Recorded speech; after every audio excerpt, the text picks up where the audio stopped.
Shocked.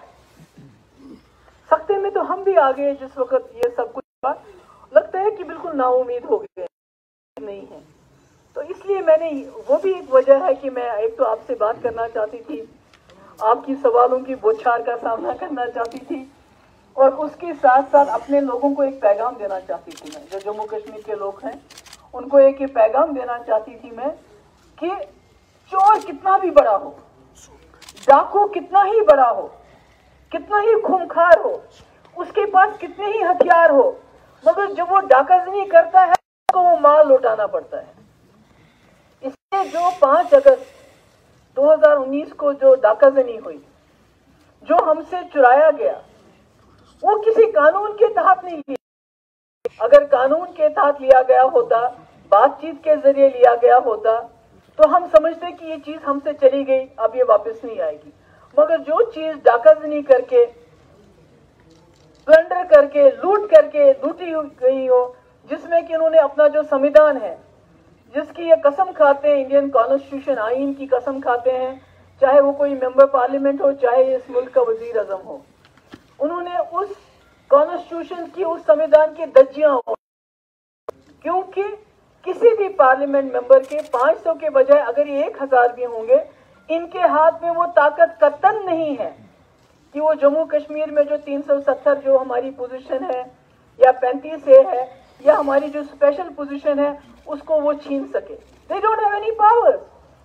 It is the Indian constitution. Hindustan के आईन ने वो पावर्स हमारी कॉन्स्टिट्यूंट असेंबली को दिए हैं कि इसको रखना है या इसको छोड़ना है, और हमारी कॉन्स्टिट्यूंट असेंबली ने इसका फैसला किया था। ऑल पार्टीज की हम सब बैठ के देखेंगे वाला है और उसके बारे में हम क्या कर सकते हैं। आपको ये भी याद होगा कि कुछ ही दिनों के अंदर जब फारूक साहब ने इकरार किया हम ऐसा करेंगे, तो उनको चंडीगढ़ बुलाया गया तफ्तीश के लिए। कई घंटे उनकी तफ्तीश हुई। जब वहां से वापस आए, उनकी तबीयत साज नहीं थी, इसलिए मैंने अपने घर में मीटिंग बुलाई, और फिर फारूक साहब ने कहा कि अच्छा होगा कि अगर हम सब वहीं चले जाएं।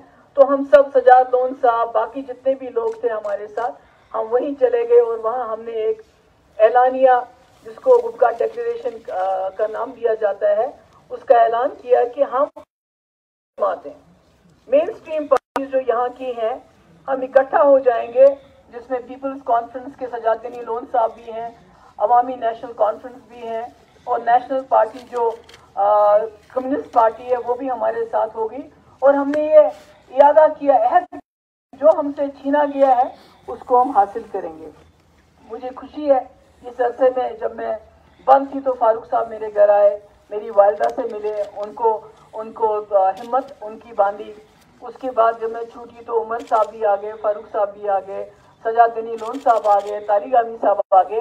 तो मेरे कहने का मकसद ये है कि ये कितना भी कोशिश करे, हम मेन स्ट्रीम को डिस्क्रेडिट करने की, जो उन्होंने बहुत कोशिश की, बंद किया, फिर अफवाहें फैल, जो इनका ये जो फेक टीआरपी मीडिया है इनका, वो भी है ना, एक फेक टीआरपी मीडिया इनका है, तो उन्होंने कोई कसर नहीं छोड़ी हमारे बारे में अफवाहें फैलाने की। जी सेल आउट हो गया, जी बिक गए, जी ये हो गया, वो हो गया।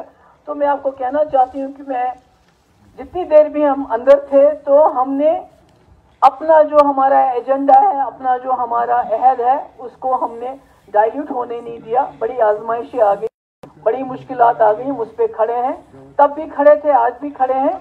और मेरा ये कहना है कि आज पूरे मुल्क के अंदर इस जमात की, जिन्होंने कॉन्स्टिट्यूशन की धज्जियां उड़ाई, मुल्क के अंदर जब अपोजिशन पार्टीज कुछ को छोड़ के सब खामोश होगी, उन्होंने सोचा कि चलो ये कश्मीर के साथ हो गया, आगे कुछ नहीं होगा।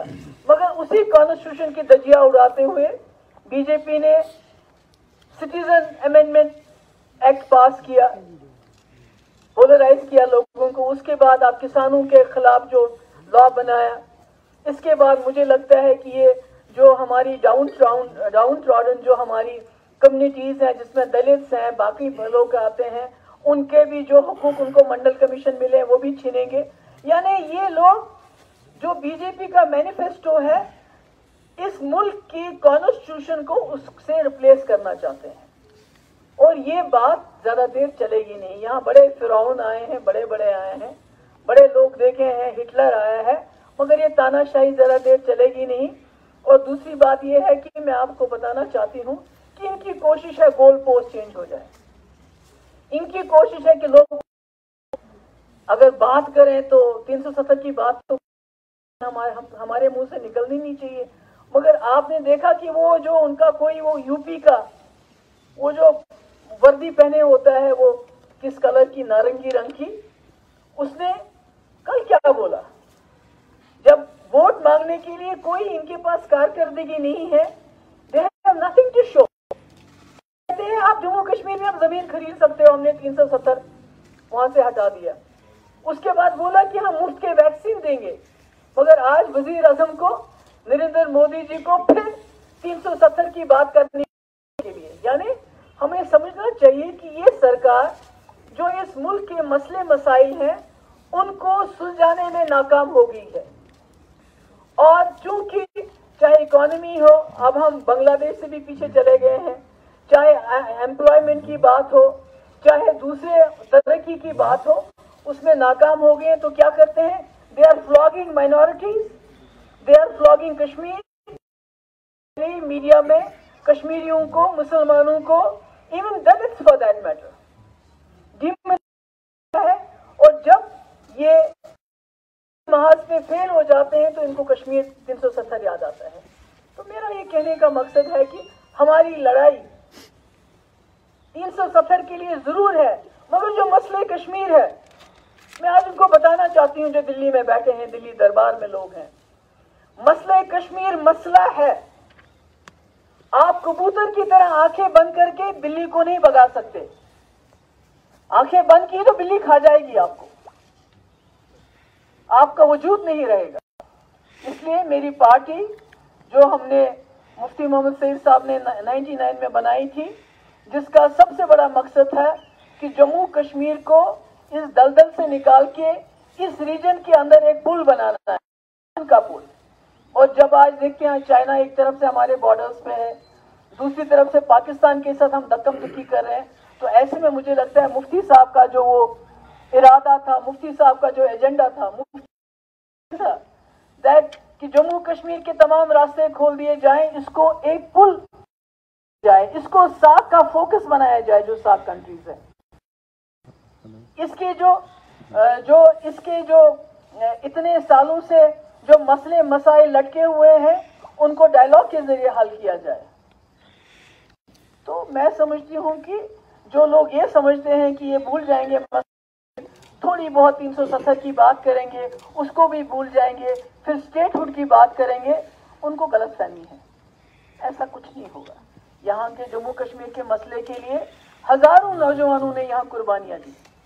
وہ قربانیاں ہم بلانے نہیں دیں گے, وہ قربانیاں رائے گاہ ہونے نہیں دیں گے ہم, چاہے کچھ بھی ہو جائے.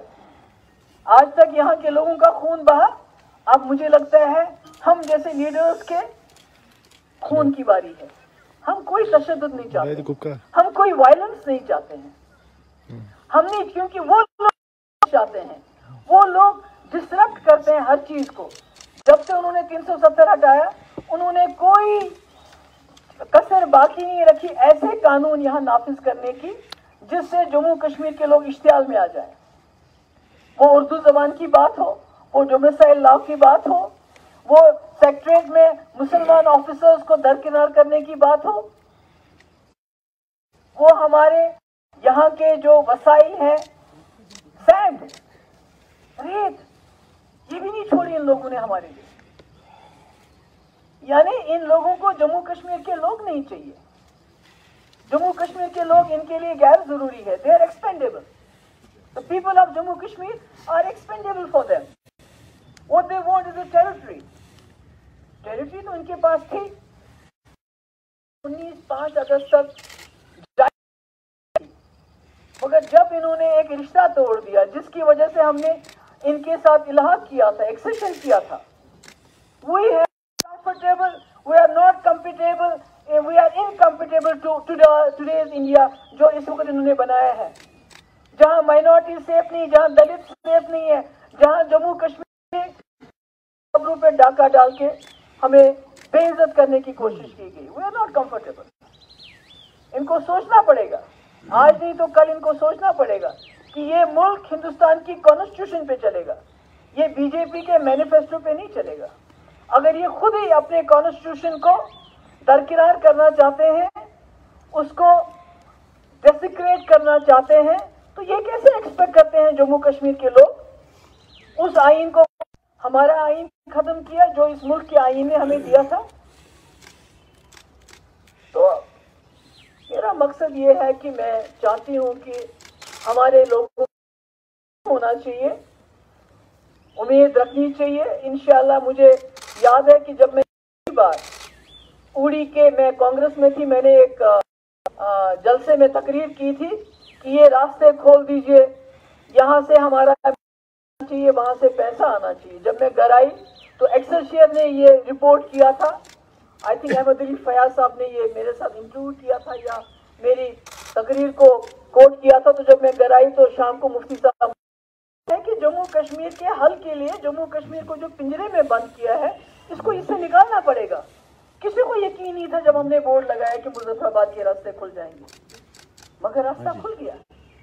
इसलिए कोई चीज नामुमकिन नहीं है कि जो चीज हमसे लूटी गई है कि वो हमें वापस हासिल ना होगी, न तो वो हासिल होगी बल्कि ये इंशाअल्लाह ये हमारे पाँव के पास आ जाएंगे और बोलेंगे कश्मीर को, इसके अलावा बताओ और क्या चाहिए आपको।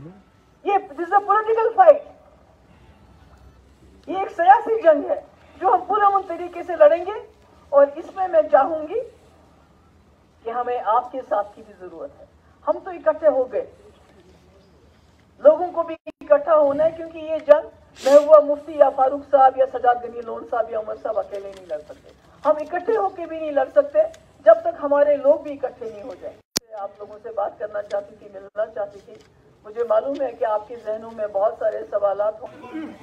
मैंने कहा ना, मैंने जहां तक पीडीपी का सवाल है, अब तो हम अकेले नहीं हैं। जैसे आपको याद होगा पंचायत इलेक्शन थे तो हमने नेशनल कॉन्फ्रेंस और हमने इकट्ठे फैसला किया था कि हम इलेक्शन में पार्टिसिपेट करेंगे कि नहीं करेंगे।